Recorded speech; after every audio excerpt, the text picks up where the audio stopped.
curando as feridas do coração. O coração da gente, ele é atingido por tantas coisas o tempo todo. E algumas dessas circunstâncias da vida, que fazem parte da nossa história, elas deixam marcas. Às vezes são marcas positivas, boas, tranquilas.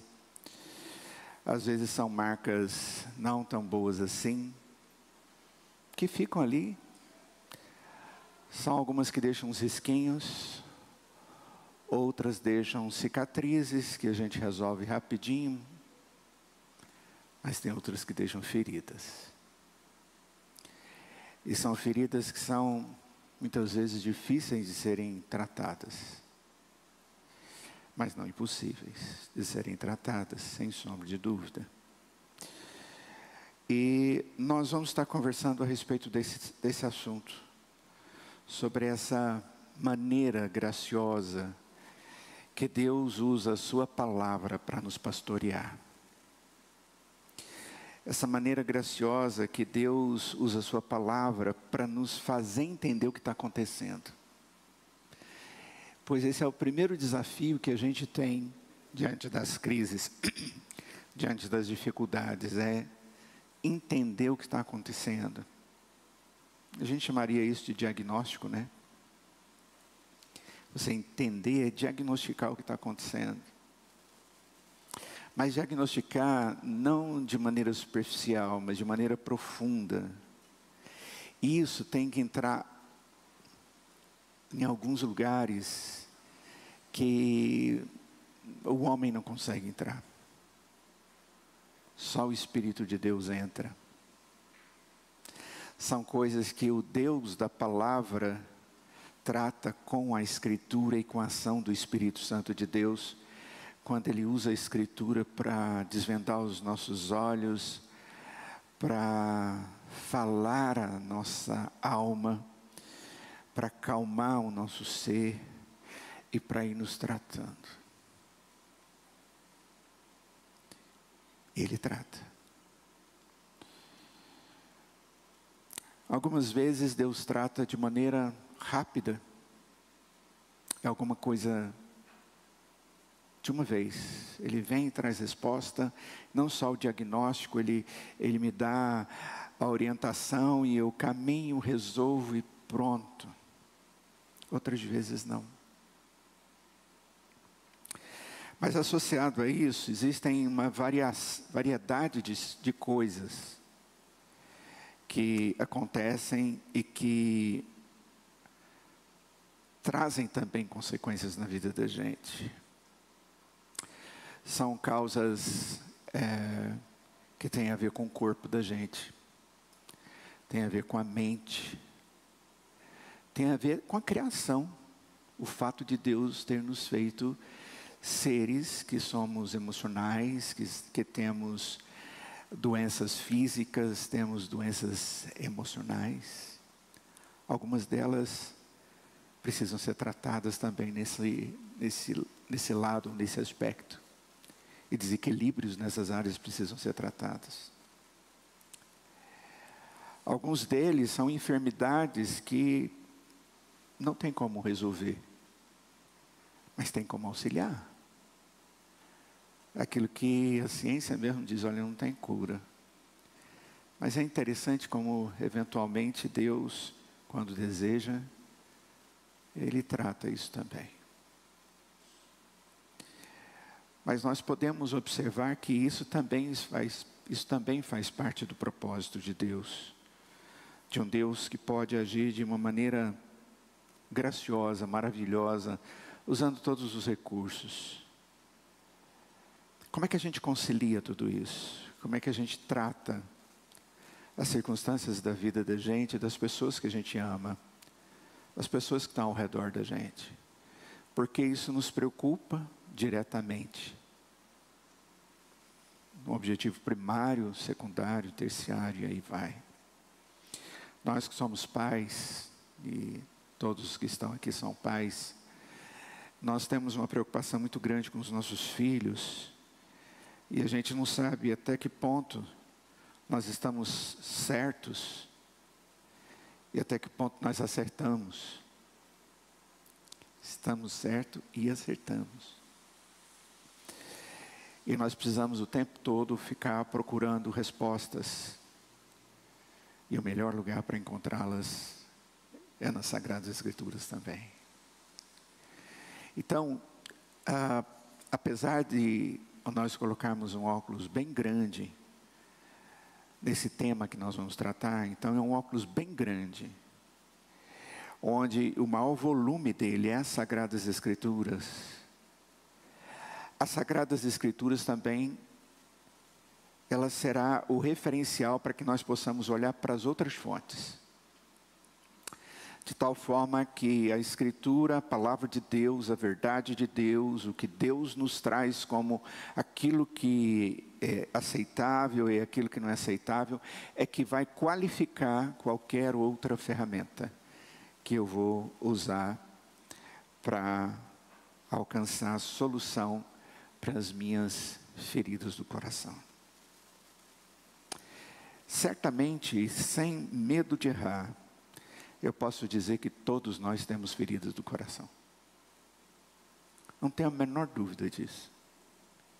Pelo simples fato de sermos quem somos, de vivermos no meio de pessoas que são o que são, e de conhecermos a história da humanidade, à luz da Palavra de Deus, e saber que o nosso amiguinho Adão e a sua muito digna esposa Eva pecaram e nos deixaram uma herança maldita, que traz com isso todas as consequências, inclusive enfermidades físicas, emocionais, relacionais, o meu relacionamento comigo mesmo, o meu relacionamento com Deus, o meu relacionamento com as pessoas, o meu relacionamento com o mundo onde eu vivo, o meu relacionamento com todas as coisas.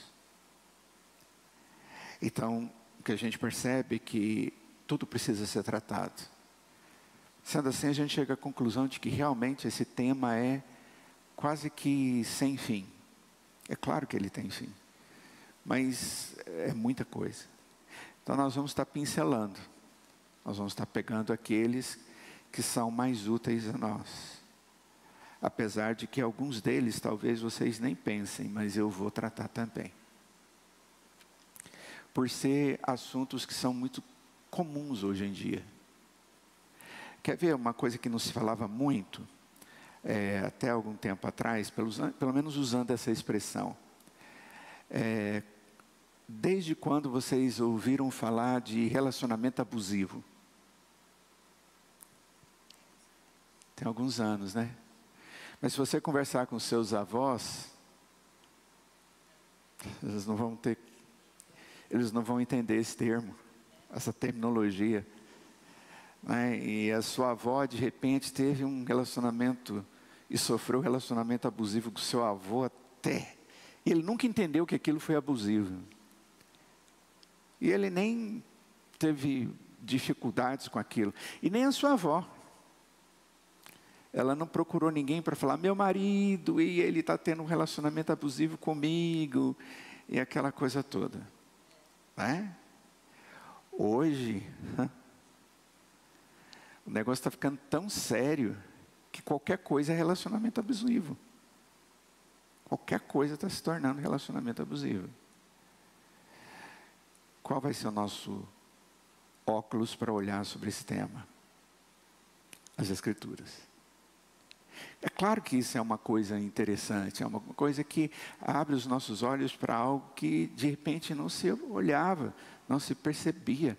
É claro que certamente muito se sofreu no mundo com medo de colocar a boca no trombone. As pessoas dizerem, olha, não estou me sentindo bem da forma que você me trata. Coisa dessa natureza. Quantas mulheres tiveram um relacionamento abusivo na área sexual com seus maridos? do gabinete pastoral, uma coisa que me impressiona, que sempre me impressionou, desde o início que eu comecei a trabalhar com isso, há mais de 30 anos atrás, é a quantidade de meninas abusadas nas suas famílias, meninas, crianças e adolescentes, pelos seus parentes. E era tratado como se fosse comum.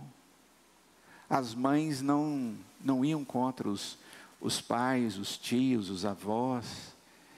E, pasmem, gente, seio da igreja. É muito estranho isso. Então, só estou dando alguns exemplos para vocês, só para que vocês possam pensar a respeito de como nós vamos ter que trabalhar tudo isso. Mas eu não estou tão preocupado com os exemplos. Eu estou preocupado com os problemas, propriamente dito. Onde nós vamos ter os exemplos. O que é isso? Como é que nós entendemos isso à luz da Escritura? Como é que nós podemos diagnosticar isso à luz da Escritura? E como é que Deus pode nos orientar e como Ele nos orienta? E qual que é o papel do aconselhamento bíblico cristão mútuo dentro do corpo de Cristo? Antes da gente continuar sobre esse tema, olha só aquele texto do Salmo 147, verso 3, ele diz, ele, se referindo a Deus, ele sara os que têm o coração quebrantado e trata das feridas deles. A palavra quebrantado, a tradução quebrantado ali, de repente não dá a ideia que você precisa ter, porque a tradução mesmo é quebrado, esfacelado. Quando você vai lá no hebraico, a expressão é quebrado, esmiuçado, machucado. Então vou ler de novo. Ele sara o que tem o coração quebrado, machucado, esfacelado, e trata das feridas deles. Essas pessoas. Certo?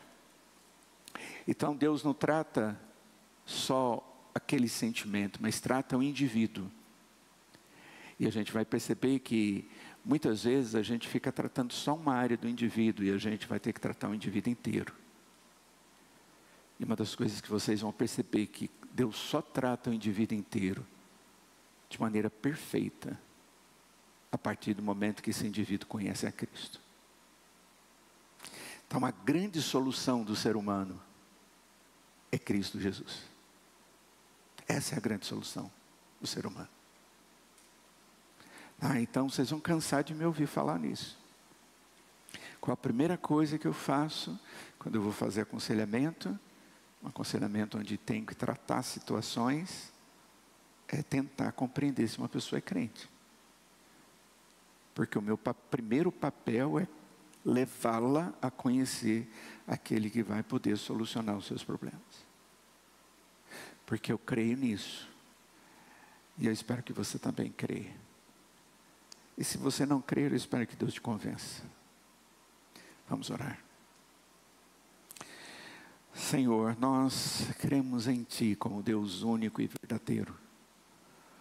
O Senhor das nossas vidas, que tem dado significado à nossa existência. O Deus que tem, ó Pai, tratado-nos dia após dia. Nós temos um grande desafio, ó Pai, ao entrarmos por esse tema. Esse tema, Pai, que nos desafia como desafia o mundo onde vivemos hoje. Mas pedimos que o Senhor nos dê clareza através da iluminação do Teu Espírito, através da Tua Palavra. Que o discernimento, Pai, possa trazer respostas, alívio, alegria, bênção, cura. Cura de muitas áreas que nós precisamos ser tratados. Que essa obra seja do Senhor e não nossa. E que a glória seja única e exclusivamente do Senhor. Em nome de Jesus. Amém. Quando a gente fala de aconselhamento, o que vem à mente de vocês?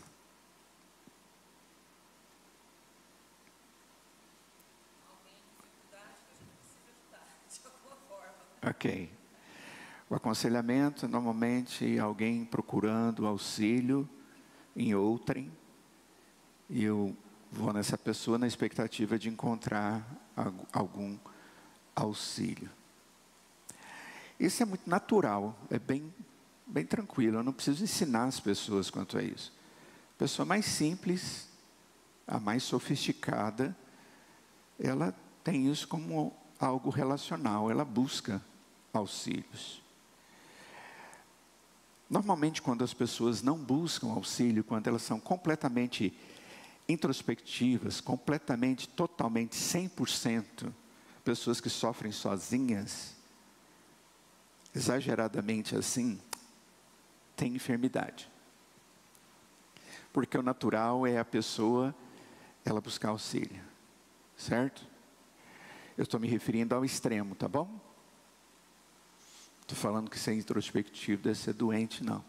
Estou dizendo que o extremo disso, que pode levar as pessoas a atitudes extremas também, isso demonstra enfermidades.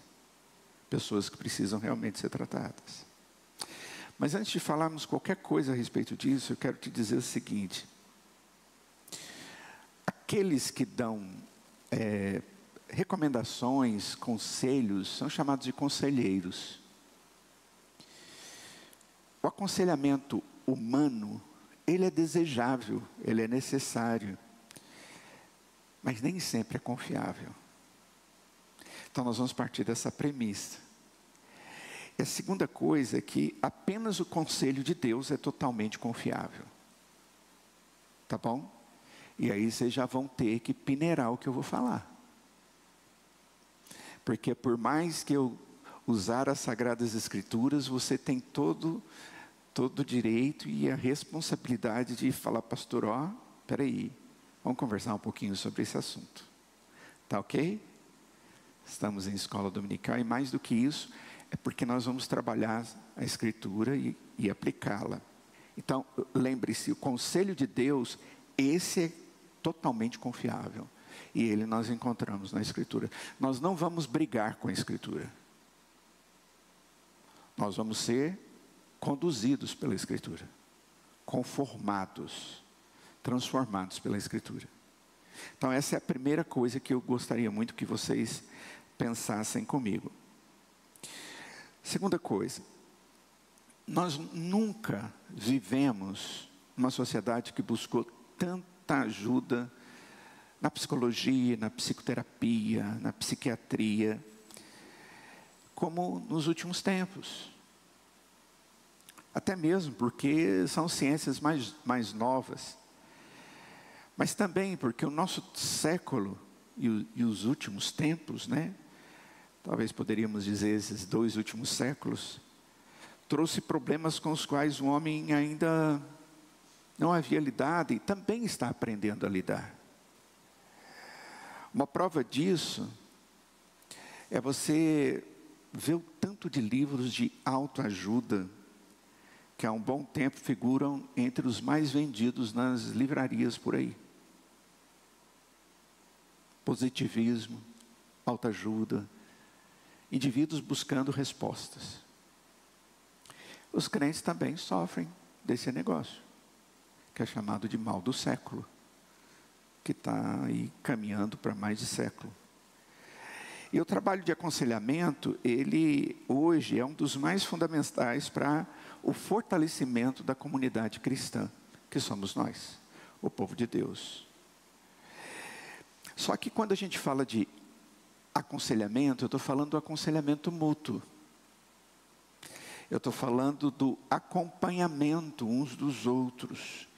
Eu vou começar com vocês a partir disso, a fim de que vocês possam compreender que nós somos chamados a caminharmos juntos, ao lado um do outro, como igreja.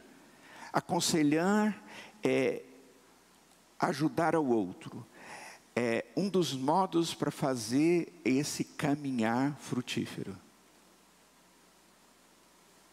Me comprometer com o outro.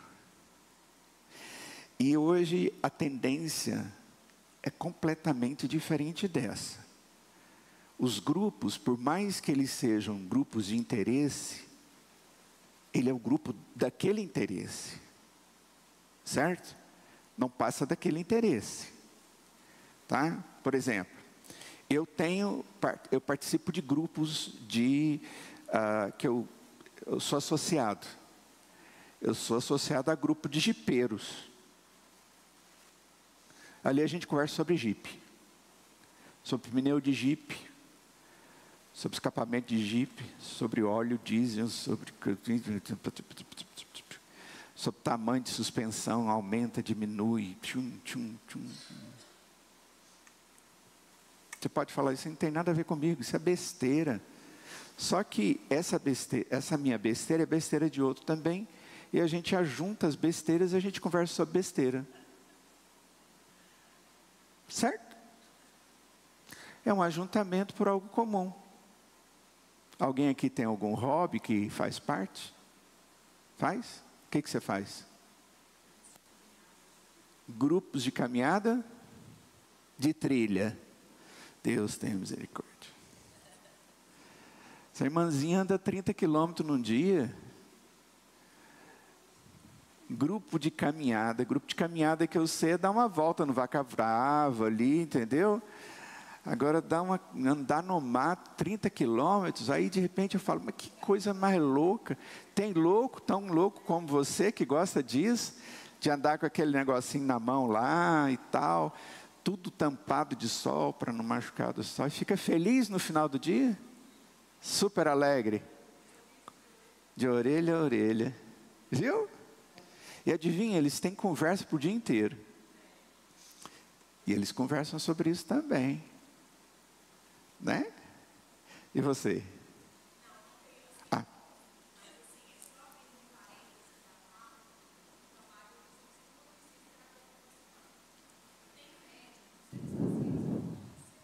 Meu Deus.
Uhum.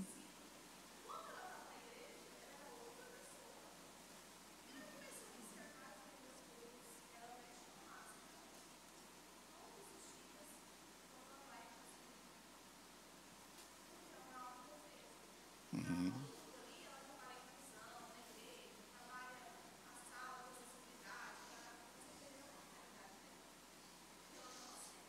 Ok. De grupo.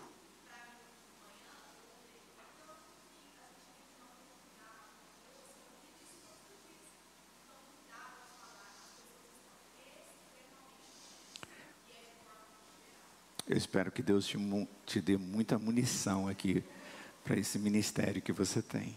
Árduo ministério. Famílias com filhos, assim, com certeza, é muito complicado. Bom, queridos, Deus nos usa como instrumento nas suas mãos para ajudar outros a terem sucesso segundo a graça dele. Não segundo outra coisa, a não ser segundo a graça dele. O Senhor Jesus, quando ele está terminando o ministério dele, ele diz assim: e eu rogarei ao Pai, e ele vos dará outro consolador, a fim de que esteja para sempre convosco. Está falando de um consolador.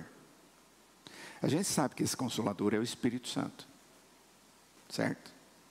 Depois ele, no 14:16 de João, ele vai agora para o 14:26, ele diz: mas o Consolador, o Espírito Santo, a quem o Pai enviará em meu nome, esse vos ensinará todas as coisas e vos fará lembrar de tudo o que vos tenho dito. É muito interessante que o texto diz que o Espírito nos consola, e o mecanismo que o Espírito vai usar, palpável, que a gente vai visualizar, ele vai nos fazer lembrar das palavras de Deus. Ele vos fará lembrar de todas as palavras que vos tenho dito. Essa é uma das funções do Espírito Santo de Deus, de lançar luz sobre a palavra, iluminar a Escritura de tal forma que eu a compreenda. Por isso que a gente fala que a iluminação é a obra do Espírito, é lançar foco de tal forma que você possa ler claramente e compreender claramente. O Espírito Conselheiro, depois eu vou mostrar para vocês essa expressão e a gente vai trabalhar ela no original. E vocês vão perceber que ele é essencialmente consolador, porque ele age em nós. Mas ele também usa a Escritura, como o Senhor Jesus trata aqui nesse texto.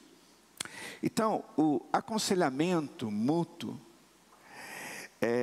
ele acontecendo entre nós, entre os cristãos, entre os crentes, tem sido pouco praticado nas igrejas.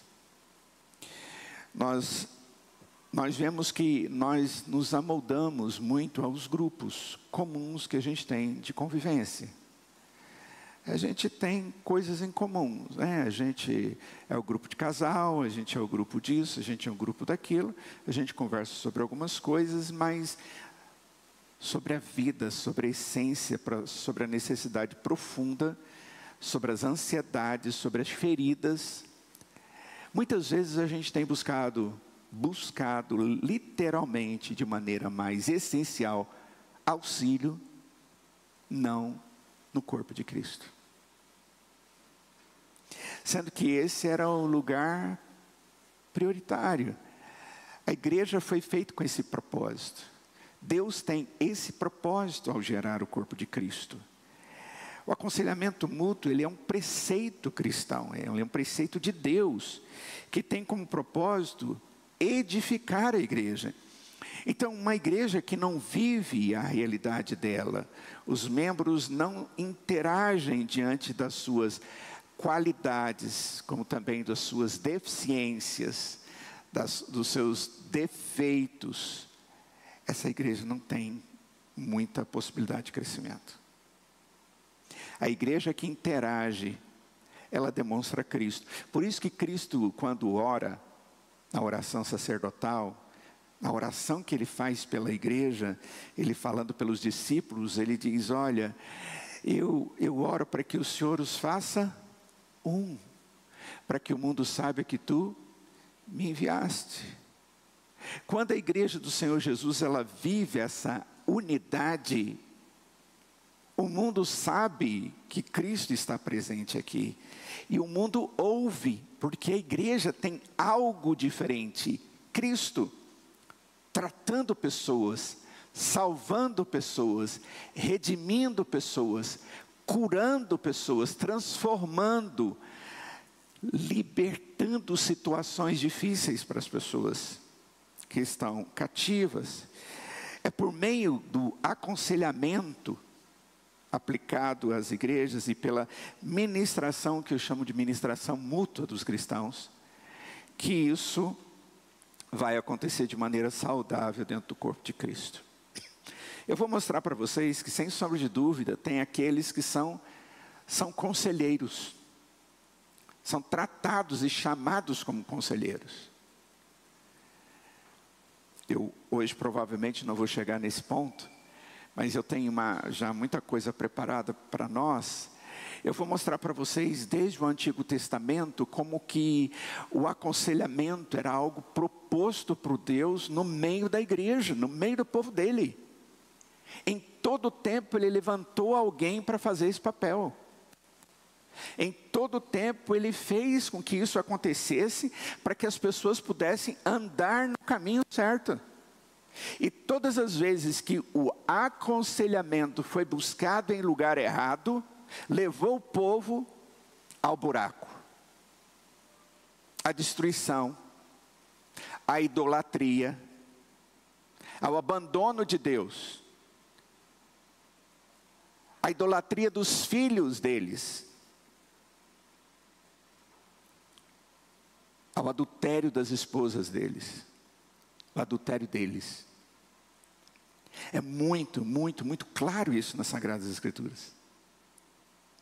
Então, todas as vezes que você busca no lugar errado, você com certeza vai chegar no lugar errado. E a Escritura vai nos mostrar isso. Diga, querida.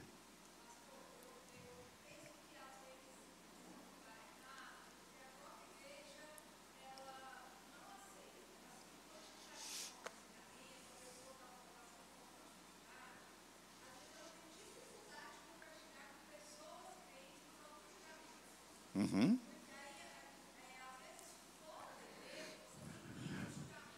Uhum. Uhum.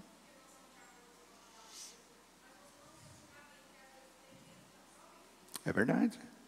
Esse é um dos pontos que eu trago aqui mais na frente, exatamente, que é as dificuldades para que nós pratiquemos essa orientação bíblica.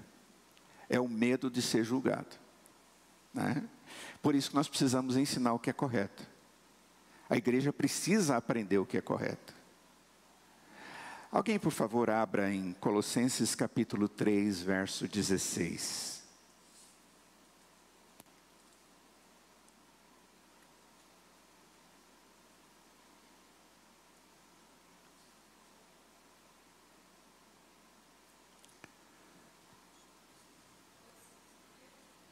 Três 16. Habite ricamente em vós a palavra de Cristo, instruí-vos e aconselhai-vos mutuamente em toda a sabedoria, louvando a Deus com os salmos e hinos e cânticos espirituais, com gratidão em vosso coração. Uhum. Se você for fazer uma interpretação textual, você vai ver que a parte introdutória, ela traz toda a condição de tudo aquilo que é proposto na sequência do verso. E a proposta é: habite ricamente em vós a palavra de Cristo. Depois vem: instruí-vos e aconselhai-vos mutuamente. Aí o texto fala de adoração e de toda essa relação entre pessoas e Deus. Então observe bem que essa é uma proposta de Deus. Nós vamos ter que entender o que significa instruir e aconselhar. Dar instrução e aconselhar. Existe diferença nisso? Ensinar e aconselhar? Ou as coisas são idênticas, ou elas são simplesmente coisas complementares? E eu vou precisar mostrar isso para vocês com muita clareza. Nossas crianças estão lá em cima, elas estão sendo instruídas, certo? Instruídas no quê? na Escritura. Ok? Mas elas podem ser aconselhadas na mesma hora em que ela está sendo instruídas. Você pega aquilo e aplica de maneira viável para a vida dela. Você transforma aquilo na existência dela. Você torna aquilo algo vivencial. A instrução e o aconselhamento andam de mãos dadas. Por isso que o aconselhamento cristão, ele não se dá com Bíblia fechada. Não existe aconselhamento com Bíblia fechada. Aconselhamento se dá com Bíblia aberta. Estudo da Escritura. Alguém vem e eu digo, olha, no próximo encontro nosso, então nós vamos fazer, eu vou preparar e vou fazer uma proposta para você do que nós vamos estudar. E aí você vem na próxima semana e eu falo o que a gente vai estudar. Da Bíblia. Aí eu digo, mas eu pensei que ele ia tratar do meu problema e o pastor quer estudar a Bíblia comigo. Como assim você quer estudar a Bíblia comigo? Eu quero que você me ajude a resolver meu problema. Mas é exatamente o que eu me proponho a fazer. Eu quero ajudá-lo a biblicamente entender a sua vida e encontrar escrituristicamente todas as orientações para caminhar com o Senhor. Entenda, o aconselhamento não é dar resposta para as pessoas. Aconselhamento é ajudar as pessoas a encontrarem as respostas no Senhor. Não eu, mas o Senhor é quem dá a resposta. Não eu, mas a Escritura dá a resposta. Por isso que o eu acho não funciona. Quando a gente é confrontado com alguém, chega para a Ju e fala, Ju, assim, assim, assim, aí você já fica pensando, ai meu Deus, o que eu vou falar, o que eu vou falar? Ai, o que eu vou falar, o que eu vou falar? Né, Thalita? O que eu vou falar? Aí você fala assim, eu acho que acabou. Desautorizou tudo. Essa expressão, ela já destruiu o seu argumento. Evite-a. Nossa, pastor, é só uma expressão, é um vício de linguagem, mas demonstra a tendência daquele que te ouve. É sua opinião. Estou pensando enquanto você fala sobre o que a Escritura fala a respeito desse assunto. Você já deve ter me ouvido falar algumas vezes isso. O que será que a Escritura fala a respeito disso? É essa que deve ser a expectativa. Então, o aconselhamento, ele está muito ligado a essa instrução e ligado a esse conduzir de alguém. Se a gente olhar isso de uma maneira assim, bem mais objetiva. Aí em Colossenses capítulo 3, a palavra ensinar,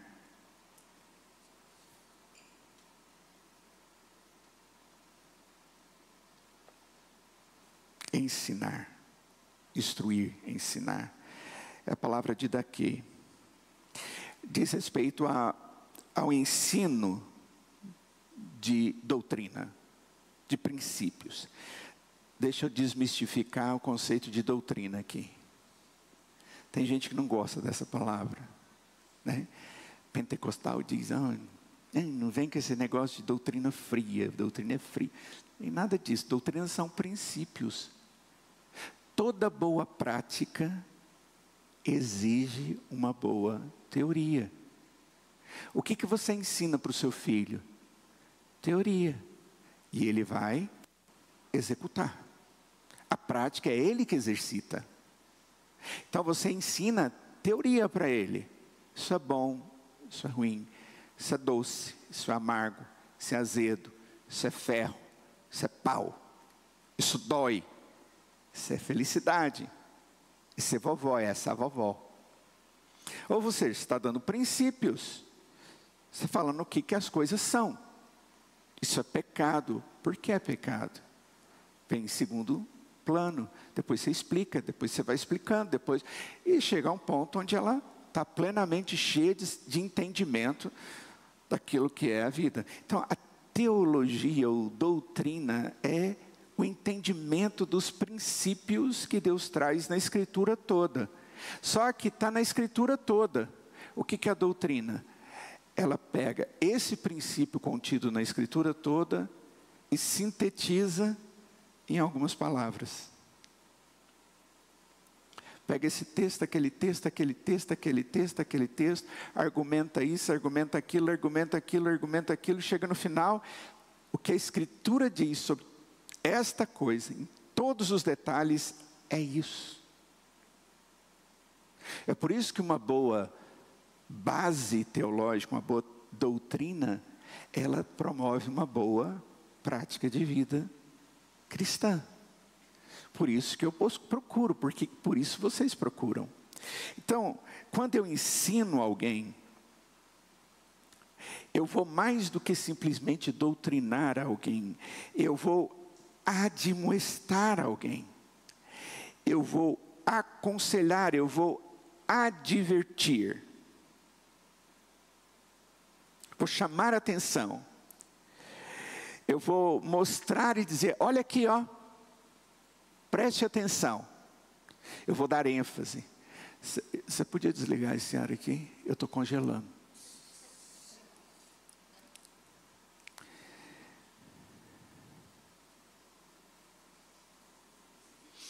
Que lá. É desligar mesmo. Obrigado. Olha só, o ensino, ele visa isso aqui, ó, o intelecto. Já há de uma estação, o sentimento e a minha vontade. Então eu uso aqui, para conduzir, aqui e aqui. Então vamos entender isso de uma maneira muito clara. Eu preciso ter um bom entendimento, para eu ter um bom sentimento e uma boa prática. Porque quando eu não tenho um bom entendimento, eu não sou capaz de julgar nem o meu sentimento, nem a minha prática. Tem pessoas que fazem as coisas e você fala, ele nem está entendendo o que ele está fazendo. Por quê? Porque ele não aprendeu. Ele não teve ensino. Uma criança, ela tem uma quantidade pequena de ensino. Ela ainda não foi formatada. Ela está sendo formatada, papai e mamãe. Essa tarefa é fundamental.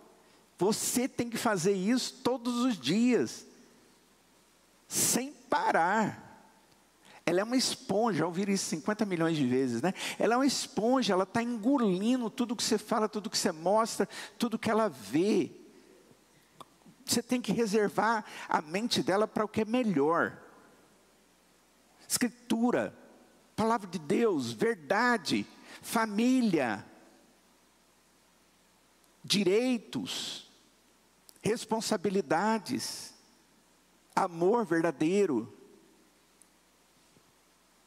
Tá? Isso são conceitos. O que está aqui é que determina o que eu sinto e o que eu faço. Então, o equilíbrio entre entendimento e emoções é assim. Esse negócio de que eu tenho que ter equilíbrio entre emoção e razão. Todo mundo tem que ter equilíbrio entre emoção e razão. Já ouviram isso alguma vez na vida? Nós temos que ter equilíbrio, só que o equilíbrio de emoção e razão é assim. Tá? Porque a razão, ela qualifica e motiva as minhas emoções. É ela que qualifica, dizendo que é boa ou ruim, e é ela que motiva o que é bom e é ruim. Então não é assim. O equilíbrio é assim. Por isso que nós somos diferentes. Deus nos fez seres racionais. Então, quando nós estamos trabalhando com alguém, tentando ajudar alguém, nós estamos tentando levá-lo a compreender princípios, a instrução. Mas quando eu estou com a mente rica da palavra de Deus, não é isso que diz o capítulo 3, verso 16 de Colossenses? Habite ricamente em vós a palavra de Cristo, instruí-vos e aconselhai-vos.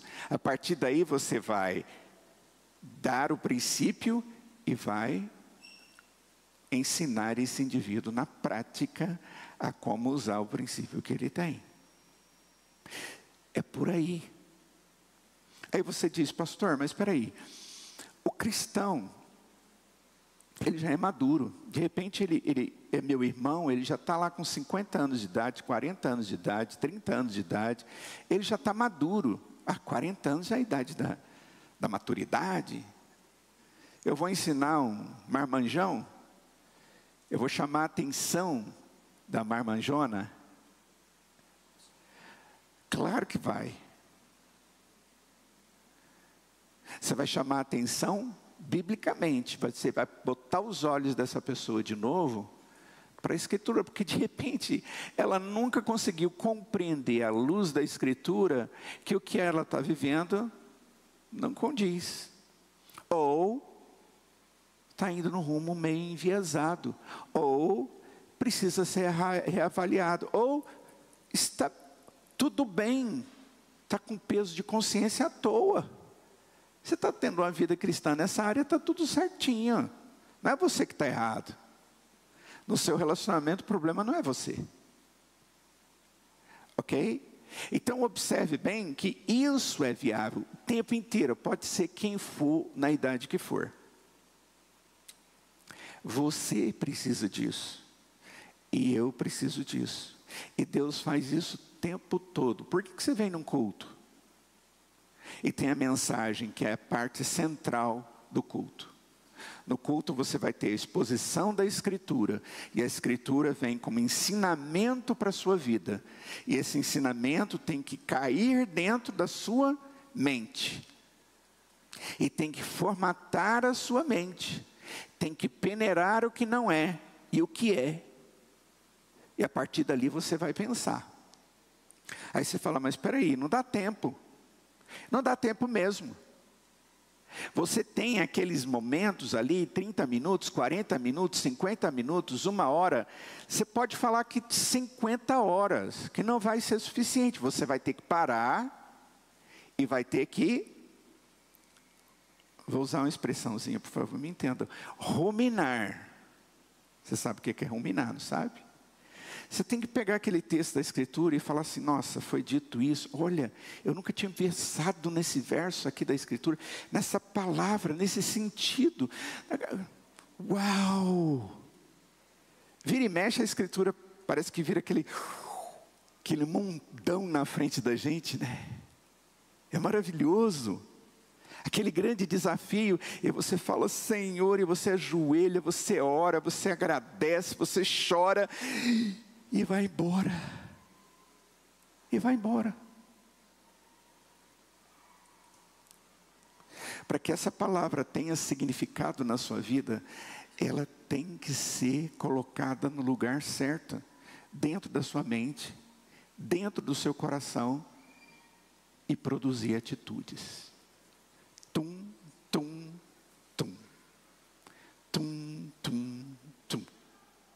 É sempre assim. Então, nós aconselhamos com a Escritura.